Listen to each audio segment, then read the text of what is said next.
Outlast explained in 60 seconds. Meet Miles Upshot. Miles is a reporter who receives an email detailing strange activities going on at Mount Massive. Mount Massive is an insane asylum that the CIA originally used for MKUltra but was shut down due to a patient murdering 3 doctors. 37 years later, Mount Massive is reopened by the Murkoff Corporation. Miles goes to check it out, gets in, realizes he is now in a nightmare factory, meets the mountain impersonator, and meets a priest who knocks him out, who makes him watch a video of an unknown entity named the Walrider. Miles wakes in a cell, escapes several monster-looking dickheads, loses some fingers, witnesses Shreddy Krueger get crushed in an elevator, encounters the Walrider firsthand, and gets a private screening of a movie explaining that the project is designed to create insane patients by forcing them to watch psychiatrist images. Miles catches up to the priest who now wants to impersonate the Human Torch. He tells Miles he can take the elevator to escape, but it reroutes him to the lab instead. We find out that the Walrider doesn't like steadheads, and Miles meets the head of the project, Rudolph Wernicke. Turns out the Walrider is a nanomachine that needs a person who has witnessed enough crazy so that they can be its host, and to stop it, he has to cut off the current host's life support. Miles manages this, but before the Walrider is done, it merges with Miles, making him the new host. Miles heads for the exit and murders Wernicke and his goons, which is heard during the game's end credits. Outlast Whistleblower explained in 60 seconds. Meet Wayland Park. Wayland's an employee working with Murkoff on Project Walrider. Unhappy with their BS, Wayland sends out an email exposing them to Miles Upshot. Unluckily for Wayland, he is caught doing this by his boss Jeremy. Wayland is administered a mild sedative and is forcefully entered into the program. Wayland escapes his cell, meets some new friends, meets a guy who is more fond of man meat than your mom, and avoids becoming lunch. Wayland reaches the courtyard but is forced to re-enter where he finds a radio. He attempts to contact 911 but is again caught by Jeremy, aka World's Biggest Forehead. Jeremy reveals that he hates radios and then dips because the guy whose blood type is Rocky Road shows up. Wayland manages to escape again, heads further into the asylum, and his bad luck continues when he bumps into Eddie Gluskin. We learn that Eddie really needs a girlfriend, and we find out that Wayland sucks at hide and seek. A patient jumps Gluskin just before Wayland has a really bad day, and the chase with Eddie continues. Wayland is about to escape Eddie, but he jumps Wayland as he is unlocking the exit. Eddie tries to finish Wayland off, but fails and manages to commit not alive. Wayland heads for the exit as Murkoff's goons are storming the asylum, and at the front door, Wayland meets Fivehead again, but the Walrider steps in to help Wayland out. Then Wayland manages to escape using Miles' car, and Miles/the Walrider can be seen leaving also. After escaping, Wayland exposes Murkoff by making information about the project public. Outlast 2 explained in 90 seconds. In Outlast 2, we play as Blake Langerman, a cameraman traveling with his journalist girlfriend Lynn to southern Arizona to investigate the death of a pregnant woman, when a bright light causes the chopper to crash. Blake searches for Lynn after the crash and stumbles across a village filled with cultish peeps led by a man named North, a deeply religious man who spends his time trying to prevent the Antichrist from being born. Blake finds Lynn, and North says that Lynn is pregnant with the Antichrist, and this is a big no-no. Along with this bunch of pricks, the area is also filled with a group called the Heretics, led by a person called Val, who kidnaps Lynn and grosses everyone out. Along the way, Blake spots a tower that the bright light seems to be coming from. Whenever it goes off, it sends all who are in contact with it seemingly crazy. Over time, it starts to make Blake hallucinate about the death of his childhood friend Jessica.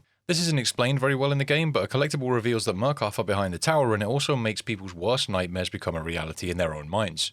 This is why North, as a religious man, thinks the Antichrist is coming, and Blake dreams about Jessica as he is the only one who knows that a gross P-word priest was involved with her death and made it look like he did nothing. Blake avoids being caught by Bigfoot's daughter Martha, gets crucified and buried alive by some syphilis enthusiasts named Nick and Laird, who he eventually escapes and manages to reach the mines, where he rescues Lynn. Lynn is now somehow heavily preggo, even though Blake and Lynn haven't done the deed in months, so either Lynn's a time-traveling hoe, Blake is hallucinating her being pregnant, or it's a phantom pregnancy or something. Lynn gives birth to the baby, which is the visual representation of TMI in the game, and she suddenly dies after telling Blake there's nothing there. Blake passes out and awakes in the chapel with North, who tells him he should kill the child, and then North ends himself. Blake wanders off with the baby, and the sun explodes, which is the end of the game. There is a big debate on if the baby is real or not, and if you read the comics, Blake is found without the baby, and the devs have alluded to the fact that the question was something they wanted left unanswered, but generally people think it isn't.